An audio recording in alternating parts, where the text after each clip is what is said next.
Hey everyone, I'm Sarah, a 28-year-old single mom just trying to keep it together. I live in a tiny apartment with my adorable 2-year-old daughter, Lily. She's the light of my life, but being a single parent, it's no joke. I'm working my tail off as a waitress, barely scraping by. But I'd do anything for that little munchkin. Then there's my big sister, Jessica.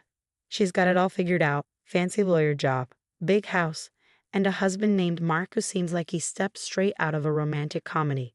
I'm not gonna lie, sometimes I look at her life and feel like a total mess in comparison. Sarah, honey, how are you holding up? Jessica asks as she swings by my place one afternoon.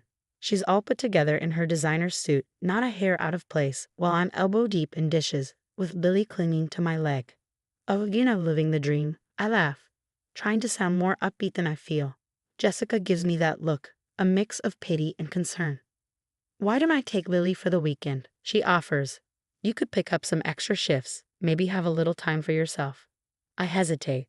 I hate asking for help, but extra cash would be a godsend. You sure? I don't want to impose. Don't be silly. Mark and I love having her over. It'll be fun.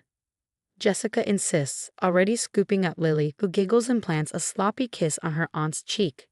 Thanks, Jess. You're a lifesaver, I say, feeling a wave of gratitude. Sure, Jessica's life seems perfect, but she's always had my back. As she's packing up Lily's things, Jessica turns to me. Hey, can I borrow your phone charger? Mine's been acting up. Yeah, no problem. It's in my purse on the kitchen table. Help yourself, I call out as I wrestle Lily into her jacket. I hear Jessica rummaging through my purse, and a tiny voice in the back of my head whispers that it's odd she didn't wait for me to grab it. But I brush it off. She's my sister, for crying out loud. Later, after they've left, I flop onto the couch, enjoying the rare silence. I should be cleaning or prepping meals, but instead, I find myself scrolling through Jessica's social media. Vacation pics, work achievements, lovey-dovey posts with Mark. It's like a highlight reel of the perfect life. I sigh, trying to squash the jealousy bubbling up. Get it together, Sarah, I mutter to myself. Jessica's worked hard for what she has, and she's always there for me and Lily. As I'm lost in thought, my phone pings. It's a text from Jessica. * Lily's having a blast. Don't work too hard this weekend, sis. Love you both. * I smile, feeling a mix of emotions. Grateful for the help. Missing my baby girl, and yeah, still a little envious. But mostly, I'm just glad to have Jessica in my corner.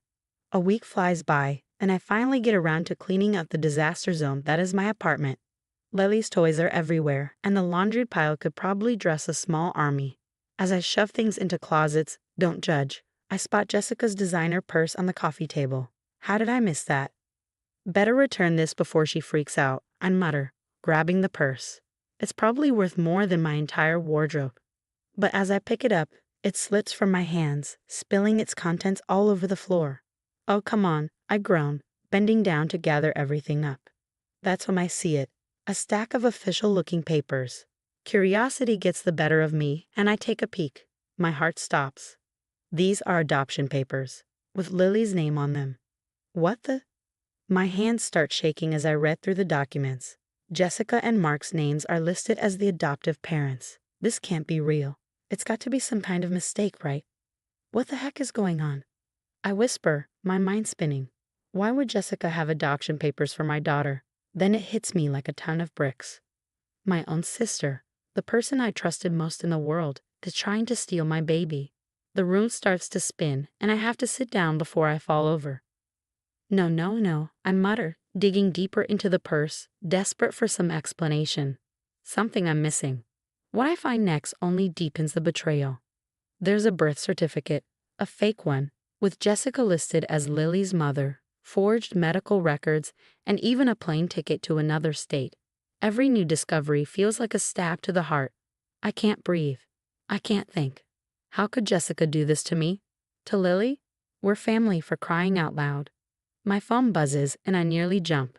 It's a text from Jessica. Hey sis, forgot my purse at your place. Can you bring it back later? I stare at the message, my stomach twisting. What do I even say? Sure, no problem. By the way, I found your secret plan to kidnap my daughter. Another text comes through. Also, Mark and I were thinking of taking Lily for another weekend soon. Give you a break, you know? Rage boils inside me. A break? More like giving them a chance to disappear with my child. I sink to the floor, surrounded by the evidence of Jessica's betrayal, and let out a sob. What am I going to do? How can I protect Lily? Who can I even trust anymore? One thing's for sure. I'm not letting anyone take my daughter. Not Jessica, not anyone. I may be a struggling single mom, but Lily is my whole world, and I'll do whatever it takes to keep her safe. I take a deep breath, trying to pull myself together. I need a plan. I need help. But most of all, I need to keep Lily close and act normal until I figure out my next move. With shaking hands, I gather all the documents and shove them back into Jessica's purse. I'll have to pretend I never saw them, at least for now, but things will never be the same. Later, I'm sitting on Maya's couch, spilling my guts about everything I found in Jessica's purse. Maya's been my ride or die since high school, and right now, she's the only person I trust. Girl, this is some messed up stuff, Maya says, shaking her head. We gotta dig deeper. Something ain't right here. We start piecing things together, and the puzzle we uncover is ugly. Maya pulls out her laptop, scrolling through Jessica's social media. Hold up, Maya says, pointing at the screen. Didn't you say Jessica couldn't have kids? I lean in, my jaw dropping. There's Jessica, sporting what looks like a baby bump in her recent posts. What the? I mutter. She told everyone she was pregnant. We keep scrolling, finding post after post about doctor's appointments and nursery preparations. It's all fake, but Jessica sold it perfectly. She's been planning this for months, I whisper, feeling sick. Maya grabs my hand. We need to get into her email. You still know her password. I nod, feeling guilty but knowing it's necessary. We log in, and what we find makes my blood run cold. There are emails to a sketchy lawyer about fast-tracking an adoption across state lines. The lawyer's responses are vague, but it's clear they're up to no good. Oh my God, I whisper, scrolling through message after message. Maya's eyes widen as she reads over my shoulder. Look at this one from Mark. The email lays out their entire plan, taking Lily and disappearing, using my supposed substance abuse as justification. They think I'm an unfit mother, that Lily would be better off without me. Substance abuse? Maya asks, confused. What are they talking about? You barely drink, let alone do drugs. I don't know, I say, shaking my head, baffled. As we dig deeper, the truth gets uglier. Jessica's been isolating me from friends and family for months, always with some excuse why I couldn't attend gatherings or why people shouldn't visit. Remember when she told you your cousin Amy was talking trash about you? Maya says. Bet that was a lie too. I nod, feeling like a fool for falling for it all. Even the financial help she's been giving you was part of her plan, making me dependent on her. But the worst is yet to come. We find a series of messages between Jessica and some guy about acquiring small doses of drugs. At first, I'm confused, then it hits me. Oh my God. I gasp, my stomach churning. She's been drugging me. That's why I've been feeling so off lately. She's been slipping stuff into my food. Maya looks horrified. She's setting you up to look like an addict. That's how she's planning to take Lily. The room spins as the full scope of Jessica's betrayal sinks in. My own sister has been poisoning me, isolating me, all to steal my daughter. What am I going to do? I ask, feeling more alone and scared than ever. They have money, connections. I'm just a waitress. How can I fight this? Maya grabs my shoulders, forcing me to meet her eyes. Listen to me. You're not alone. We've got evidence now. We're going to fight this, and we're going to win. I take a deep breath, trying to steady myself. Maya's right. I can't fall apart now. Lily needs me to be strong. Okay, I say, wiping away the tears I didn't even realize I'd shed. What's our next move? Maya grins, a determined glint in her eye. Now we set a trap. We're going to catch these snakes red-handed. As we start planning, I feel a glimmer of hope. Jessica might think she's got it all figured out, but she doesn't know who she's messing with. I'm a mom, and I'll do whatever it takes to protect my baby. Watch out, sis, you picked the wrong mama bear to mess with. Later, I'm pacing my apartment, torn between wanting to confront Jessica right now and knowing I need to play it smart. Maya's been a godsend, helping me gather evidence and even hooking me up with her cousin, who's a lawyer. We need to catch her red-handed. Maya insists as she sets up hidden cameras around my place. Your word against hers won't be enough. I nod, feeling sick the day Jessica calls, offering to babysit again. I force myself to sound normal. That'd be great, thanks, sis. When she arrives, I kiss Lily goodbye, praying it'll be the last time I have to leave her with that snake. Hours later, Maya and I huddle over her laptop watching the footage. My blood boils as we see Jessica rifling through my things, making a call in hushed tones. It's all set for next week, she says into the phone. Sarah doesn't suspect a thing. I clench my fists, fighting the urge to confront her immediately, but I know we need more. The next day, I invite Jessica over for coffee, my phone secretly recording in my pocket. We chat casually until I drop the bomb. Hey Jess, you know that bag of old clothes in my closet? I was thinking of donating them to that women's shelter, the one that helps moms escaping abusive situations. Jessica tenses up. Oh, I don't think that's a good idea, she says quickly. Those places attract unstable people, drug addicts and such.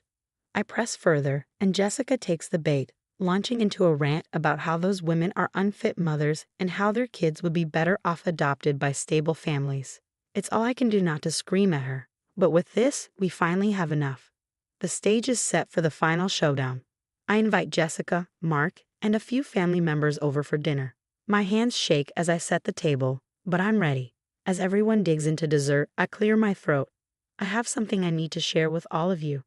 I lay out everything, adoption papers, the fake pregnancy, the poisoning. I play the recordings, and the room erupts in chaos. Jessica jumps up, her face pale. She's lying. Sarah's unstable. She's on drugs. But Mark's expression tells a different story. Jessica, what have you done? He whispers, looking horrified. Turns out, Jessica had been manipulating him too, feeding him lies about my non-existent drug problem. He had no idea about the forged documents or the poisoning. As the truth sinks in, Jessica completely unravels. It's not fair, she screams. I deserve that baby more than her. I'm successful, unstable. Why should she get to have a child when I can't? Everyone watches in shock as Jessica rants, her jealousy and resentment pouring out. It's like watching a stranger wear my sister's face. The police arrive, and Jessica is hauled away, kicking and screaming. I collapse into Maya's arms, exhausted but relieved. The next few weeks blur with police statements and court appearances. I file a restraining order against Jessica, who now faces a laundry list of charges. Slowly, I start rebuilding my life. Family members and old friends reach out, apologizing for believing Jessica's lies. It's hard, but I'm working on forgiving them. Months later, I'm pushing Lily on a swing at the park, finally feeling like we can breathe again. Maya sits nearby, watching us as always. Higher, Mama, Lily squeals, and I laugh, pushing her towards the sky. As I watch my daughter soar, I think about everything we've been through. It's been hell, but we made it. Jessica's toxic influence is gone, and for the first time in a long time, I feel hopeful about our future. I may not have the perfect life or all the answers, but I've got my daughter, true friends, and strength I never knew I had. And you know what? That's more than enough. The story's come to an end, but now I've got a question for you. If you were in my shoes, would you ever be able to forgive Jessica? Or is some betrayal just too deep to come back from? Drop your thoughts in the comments below. I'm really curious to hear what you do in this situation. If you enjoyed this wild ride, don't forget to hit that like button and subscribe to the channel for more intense stories like this one. Your support means the world to me and helps me keep sharing these experiences. Thanks for listening, and I'll catch you in the next video.